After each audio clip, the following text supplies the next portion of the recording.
Hello students, now today we will start the chapter alternating current.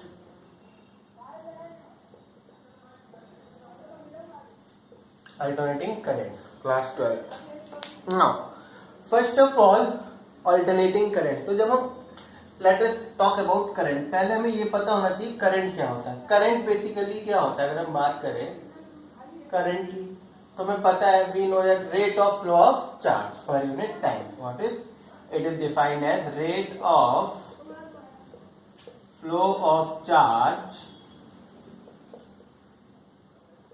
per unit time. तो rate of flow of charge per unit time हमारा क्या हो गया? Current हो गया. अच्छा, और we can say that I is equal to Q upon में T, और we can also write I is equal to dQ by dt. ये हमारा क्या हो गया? करंट. ओके, अब जो हम करंट देखते हैं ये बेसिकली दो टाइप के होते हैं. एक होता है आपका direct current, direct current, we also call it DC. And एक जो हमारे चैप्टर का नाम है that is alternating current. Alternating current हमारा क्या होता है? एसी. तो there are two types of current basically. One is direct current that is DC and the other one is alternating current that is AC. तो अगर हम direct current का example लें, सपोज ये आपका एक रेजिस्टेंस है, ओके, ये आपका किसी ये बैटरी से कनेक्टेड है. ये आपका क्या हो गया? पॉजिटिव. ये आपका हो गया नेगेटिव. पॉजिटिव और नेगेटिव टर्मिनल ये आपके हो गए, और ये आपका लोड है. ओके, अब यहाँ पे ये वाला जो टर्मिनल है ये हमेशा always, it will always remain positive and it will always remain negative, और करंट आपका ऐसे फ्लो होता रहेगा. तो ये आपका क्या होता है? डायरेक्ट करंट की. ये आपका टाइम हो गया, सपोज ये आपका करंट हो गया. Now this is direct current. ये क्या होता है? आपका कांस्टेंट करंट होता है. क्या होता है? Constant current. यहां पे polarity of terminals does not changes. Polarity of terminals does not changes. इसीलिए जैसे कि जो बैटरी सेल वगैरह होते हैं वो आपके डीसी वोल्टेज प्रोवाइड करते हैं. कैसे? जैसे सेल है, अगर आप टॉर्च में सेल लगा रहे हो, अगर आपने या फिर वो घड़ी में अगर आप सेल उल्टा लगा दोगे, पॉजिटिव नेगेटिव नेगेटिव पॉजिटिव, अगर आप उल्टा कनेक्ट कर दोगे तो वो इलेक्ट्रिसिटी कंडक्ट नहीं करेगा. क्यों नहीं करेगा? क्योंकि पोलैरिटी जो है इसकी पॉजिटिव वाले की हमेशा पॉजिटिव ही रहेगी, नेगेटिव वाले की हमेशा नेगेटिव ही रहेगी. तब भी जब भी हम कनेक्शन करते हैं डीसी कनेक्शन में, हमें पॉजिटिव नेगेटिव टर्मिनल्स का ध्यान रखना पड़ता है. पॉजिटिव जो जहां पे कनेक्ट होना चाहिए वो वहीं पे कनेक्ट हो. सपोज ये आपका सेल है, ये आपका स्टेप से होता है पॉजिटिव नेगेटिव. तो जो ये जहां पे कनेक्शन है इस वाले पार्ट में ये कनेक्ट होगा, और जो ऐसे वाला पार्ट होता है उसमें ये ऐसे ही कनेक्शन होगा. अगर आप इसको घुमा के रिवर्स में लगा दोगे तो आपकी टॉर्च या सेल जो या फिर वॉच, वो जो भी चीज है आपकी रिस्पेक्टेड, आपका इक्विपमेंट वर्क नहीं करेगा. ओके, तो this is the case of DC. DC में आपका करंट कांस्टेंट लेके चलते हैं. Why? Because polarity is always same. Polarity of the terminal does not change in direct current. Now, if we talk about AC, alternating current, अब आपको नाम से ही पता चल रहा है alternating, alternate हो रहा है. तो यहां पे अगेन सपोज ये आपका क्या है? रेजिस्टेंस हो गया, नॉट दिस. ओके, अब ये सिंबल का ही मतलब है ऑल्टरनेट. ये टर्मिनल पॉजिटिव नेगेटिव, थोड़ी देर बाद ये नेगेटिव हो जाएगा, ये positive positive negative negative positive positive negative. तो यहाँ पे पोलैरिटी क्या होती रहती है? चेंज होती रहती है. Alternating current is a current in which polarity of the terminals keeps on changing. So अगर जब भी हम, जो हमारे घरों में सप्लाई आती है जनरली वो कैसी होती है? एसी सप्लाई होती है. तो अगर आपको सपोज कूलर आप चला रहे हैं, कूलर का प्लग आपको लगाना है, 2 प्लग वाला, तो आप ऐसे लगा दो चाहे ऐसे लगा दो, आपको ध्यान नहीं देना है पॉजिटिव नेगेटिव, कुछ भी ध्यान नहीं देना है. व्हाई? क्योंकि देयर पोलैरिटी इज चेंजिंग. यहाँ पे आपका जो पोलैरिटी है वो आपकी क्या हो रही है? चेंज हो रही है. तो ये जो करंट होता है ऑल्टरनेटिंग करंट. अब पोलैरिटी चेंज होने की वजह से क्या होता है? सपोज जैसे ये आपका करंट हो गया, ये टाइम हो गया. इनिशियली जब स्टार्ट होता है करंट 0 से स्टार्ट होता है, पहले करंट बढ़ेगा बढ़ेगा बढ़ेगा बढ़ेगा बढ़ेगा मैक्सिमम तक जाएगा. ठीक, फिर मैक्सिमम से फिर आपका कम होना शुरू होगा, ये 0 तक आएगा, ठीक है, मिनिमम 0, मिनिमम नहीं, वी कैन से 0। अब आपकी पोलैरिटी चेंज हो चुकी है, तो करंट अब बढ़ेगा नेगेटिव में, उल्टा करंट फ्लो करना शुरू होगा, बढ़ेगा बढ़ेगा नेगेटिव में बढ़ेगा और नेगेटिव में मैक्सिमम तक जाएगा और फिर से आपका 0 पे आ जाएगा। यही साइकिल आपकी क्या होती रहेगी, रिपीट होती रहेगी। तो तो ये आपका कैसा करंट हो गया, ऑल्टरनेटिंग करंट। डायरेक्ट में कैसा था, करंट फिक्स था, उसकी वैल्यू कांस्टेंट थी। तो यहाँ पर क्या हो गया, ऑल्टरनेटिंग करंट। इसीलिए ऑल्टरनेटिंग करंट में करंट का जो मैग्नीट्यूड है, करंट की वैल्यू हमेशा चेंज होती रहती है। That's why I was saying, मतलब हम लोगों ने पीछे वाले चैप्टर में पढ़ा इलेक्ट्रोमैग्नेटिक इंडक्शन में कि ऑल्टरनेटिंग करंट की वजह से ईएमएफ इंड्यूस हो सकता है दूसरी कॉइल में। क्यों, ऑल्टरनेटिंग करंट है, तो करंट कॉन्टिन्यूसली चेंज हो रहा है, हर पॉइंट पे करंट चेंज हो रहा है, दैट मीन्स करंट चेंज हो रहा है, that means flux link change हो रहा है, फ्लक्स चेंज हो रहा है, तो ईएमएफ इंड्यूस होगा। खैर हमें लेकिन इसी पे कॉन्सेंट्रेट करना है। तो ये मैक्सिमम, जहां तक ये मैक्सिमम वैल्यू जा रही है, क्या हो गया, आई एम, और ये नीचे जा रही है, ये भी आपका क्या हो गया, आई एम। तो ये मैक्सिमम करंट जहां तक जा रहा है, ये हमारा क्या होता है, एम्पलीट्यूड होता है, ये हमारा क्या होता है, एम्पलीट्यूड। तो this was about direct current and alternating current. तो अल्टरनेटिंग करंट कैसा होता है आपका, साइनोसाइडल वेव होती है, पहले 0 से स्टार्ट होगा, मैक्सिमम तक जाएगा, फिर 0 पे आएगा, फिर नेगेटिव डायरेक्शन में मैक्सिमम तक जाएगा, फिर 0 तक आएगा। Now we will discuss alternating current further. Okay,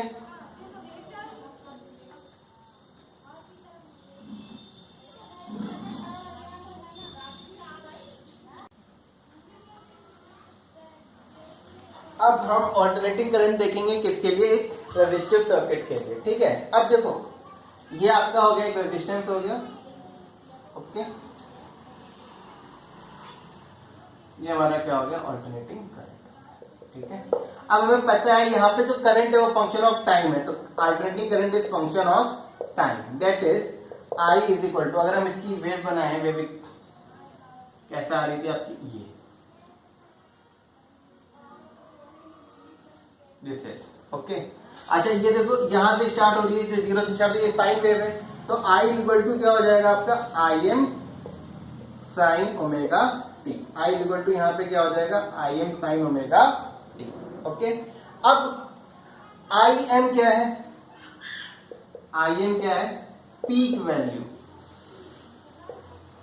peak value of current, peak value of current, और इसको हम क्या बोलते हैं, एम्पलीट्यूड बोलते हैं। क्या बोलते हैं, एम्पलीट्यूड। ओके, ये आपका क्या हो गया, आई एम, आपका क्या हो गया, आई एम, क्योंकि ये आपका आई है और ये आपका जो है ये ओमेगा टी है।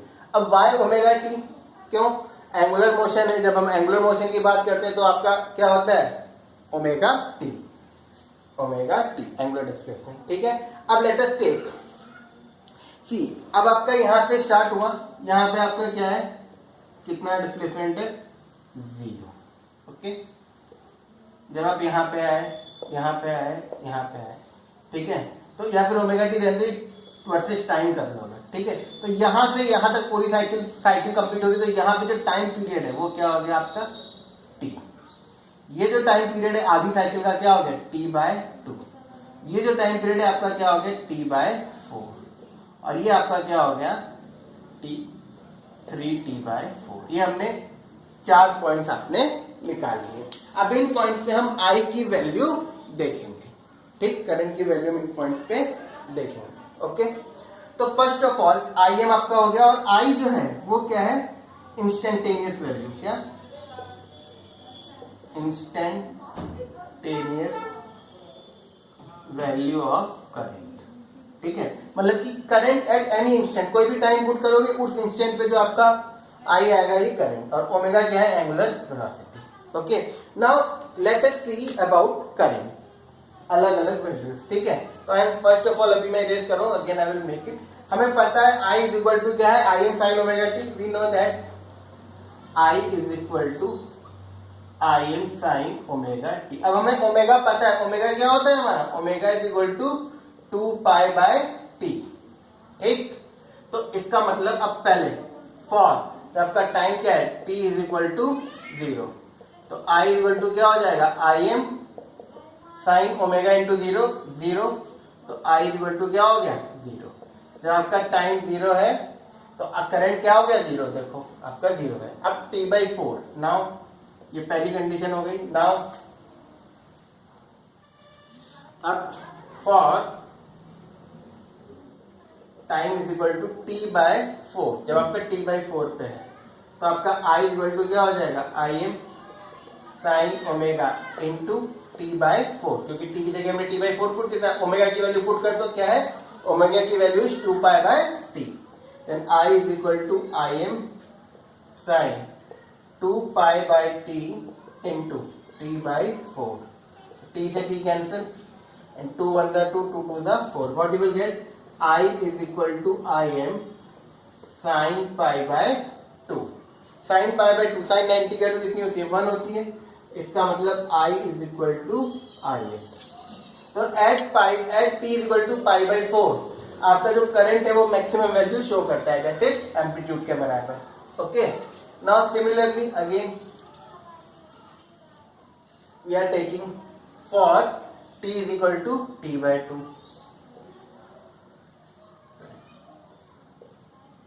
for t is equal to T/2, अब I is equal to क्या हो जाएगा, आई एम साइन ओमेगा की जगह 2π/T, I can directly 2π/T लिख देते हैं ओमेगा की जगह, तो साइन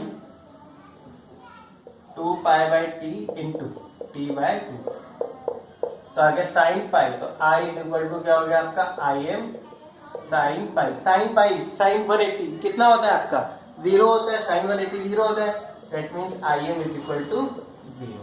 तो आपका T/2 पे अगेन आपका आई एम कितना आ रहा है, जीरो, तो यहाँ पे आपका फिर से जीरो, आई जीरो आ रहा है, करंट फिर से यहाँ पे जीरो हो गया। इसी तरीके से जब आप 3 फॉर, ऐसे ही आप जब लोगे for t is equal to 3T/4, 3T/4, तो आपका ओमेगा क्या नाम है आपका I इक्वल टू कितना हो जाएगा, माइनस आई एम आ जाएगा, कितना आ जाएगा, माइनस आई एम आ जाएगा। फिर आप जब for time is equal to T लोगे तो आपका I इक्वल टू अगेन क्या आ जाएगा, जीरो आ जाएगा, आपकी साइकिल पूरी हो जाएगी। तो देखो I equal to I minus I मतलब कि मैक्सिमम नेगेटिव है। ओके, तो यहाँ पे आपका जब आपका T/4 है, जब आपका टाइम पीरियड T/4 है, तो ओमेगा टी की वैल्यू एक्चुअली में कितनी है, π/2, तो ये आपका कितना हो गया, π/2, यहाँ पे जब T/4 है तो ये कितना हो गया आपका π/2 एंगुलर डिस्प्लेसमेंट, ठीक है। यहाँ पे आपका कितना हो गया पाई, यहाँ पे आपका कितना हो गया 3π/2, ओके, और यहाँ पे आपका कितना हो गया 2π, ओके। तो ये आपका टोटल π/2 पे मैक्सिमम और 3π/2 पे मैक्सिमम, और पाई पे और 2π पे और 0 पे वैल्यू 0 होगी। तो ये हमारा क्या हो गया, current I is equal to I M sine omega T, ये साइन वेव है और ये आपकी करंट का वो हो गया। Okay, now we will come on to the circuit again and see. तो जिस रेजिस्टिव सर्किट की हम बात कर रहे थे अगेन वो बना लेते हैं। ये आपका रेजिस्टिव हो गया, रेजिस्टेंस, ये आपका करंट हो गया I, ओके। नाउ अब यहाँ पे पता है I इज इक्वल टू क्या है आपका I M sine omega T, ठीक। नाउ अब since V is equal to क्या होता है आई आर, ओम्स लॉ हमें पता है, तो इसका मतलब R से मल्टीप्लाई कर दो ऊपर वाली इक्वेशन को, तो इसका मतलब क्या हो जाएगा R into I is equal to I M into R sine omega T. तो R इंटू आई क्या हो गया V, तो V is equal to I M into R into sine omega T, ठीक है। तो I M into R, I M into R क्या हो जाएगा वी एम हो जाएगा, इसका मतलब V इज इक्वल टू क्या हो जाएगा V M sine omega T. ये हमारी क्या हो गई वोल्टेज की इक्वेशन, ठीक है। तो अब देखो I इज इक्वल टू क्या है I M sine omega T और V इज इक्वल टू क्या है V M sine omega T. तो देखो ये वाला पार्ट आप केवल चेक करो, साइन ओमेगा टी यहाँ भी, साइन ओमेगा टी यहाँ भी, और ओमेगा टी के साथ कुछ भी नहीं है। तो इसका मतलब जब करंट आई, इसका जब ओमेगा टी 0 होगा तब इसका भी ओमेगा टी 0 होगा। जब ये ओमेगा टी π/2 होगा तो ये भी π/2 पे होगा। जब ये 3π/2 पे होगा ये भी 3π/2 होगा। मतलब कि both here in resistive circuit, क्या in resistive circuit both current and voltage are in same phase, दोनों ही सेम फेज में है। कैसे? देखो ये हो गया आपका, ये सपोज ब्लैक से क्या है आपका करंट हो गया, ये आपका क्या हो गया करंट हो गया। ओके, अब पोटेंशियल एम्पलीट्यूड अलग अलग हो सकता है भाई, उसका आई एम इसका वी एम है। तो ये क्या हो गया आपका, ये हमारी क्या हो गई ठीक है। तो ये ब्लैक वाला जो है, ब्लैक कलर किसके लिए हो गया करंट, और ये रेड वाला किसके लिए हो गया सपोज से वोल्टेज। तो जब आपका देखो अब सेम फेज में कैसे, यहां पे देखो जब आपका करंट मैक्सिमम पे है, उसी टाइम पे आपकी वोल्टेज भी मैक्सिमम पे है। जब करंट 0 तो वोल्टेज 0, जब नेगेटिव में मैक्सिमम तो वो भी अपने मैक्सिमम पे। तो that mean both are in same phase, दोनों ही किसमें है सेम फेज में। तो क्या in resistive circuit current and voltage both are in same phase. Resistive circuit में करंट एंड वोल्टेज दोनों ही सेम फेज में होते हैं। ठीक है। अच्छा, अब आपका ये आ गया, वी आ गया। अब पावर निकाल लेते हैं, है ना। नाउ पावर क्या होता है आपका, power is equal to V I. तो we know that power is equal to V I. ठीक है, या फिर हाँ, तो power is equal to V I. Sorry, तो क्या हो जाएगा V M sine omega T into I M sine omega T. तो power is equal to V M I M sine square omega T. अब सिंस साइन स्क्वायर थीटा क्या होता है 1 minus cos 2 theta by 2। तो power equal to क्या हो जाएगा V M I M into upon में 2, यहाँ पे क्या जाएगा 1 माइनस कॉस 2 थीटा। तो पावर इक्वल टू क्या हो जाएगा V M I M by 2 minus V M I M by 2 into cos 2 theta. अब हमारी ये वेव साइकिल है, ये पूरी साइकिल पे जब हम cos 2 थीटा को यहां से यहां तक निकालेंगे तो एवरेज वैल्यू क्या, average value of cos 2 theta for complete cycle क्या आएगी 0 आएगी। तो दैट इज एवरेज वैल्यू लिखते हैं तो हम कैसे लिखते हैं इस टाइप से, ऐसे लिखते हैं, इसका एवरेज वैल्यू। तो ये क्या आ जाएगी 0, तो 0 इंटू दिस क्या हो जाएगा 0। तो पावर इक्वल टू क्या हो जाएगा V M I M by 2। ये रेजिस्टिव सर्किट की क्या होती है पावर होती है। अब इसको हम और देखेंगे जब हम आगे पढ़ेंगे, तो वी विल डिस्कस मोर कि पावर में और क्या क्या चेंजेस आ सकते हैं। फिलहाल पावर इक्वल टू क्या होगी V M I M by 2। ठीक है, ये हमारी रेजिस्टिव सर्किट की क्या होगी पावर हो गई। नेक्स्ट वीडियो हम पढ़ेंगे average value of current and RMS value. RMS is root mean square values के बारे में हम पढ़ेंगे।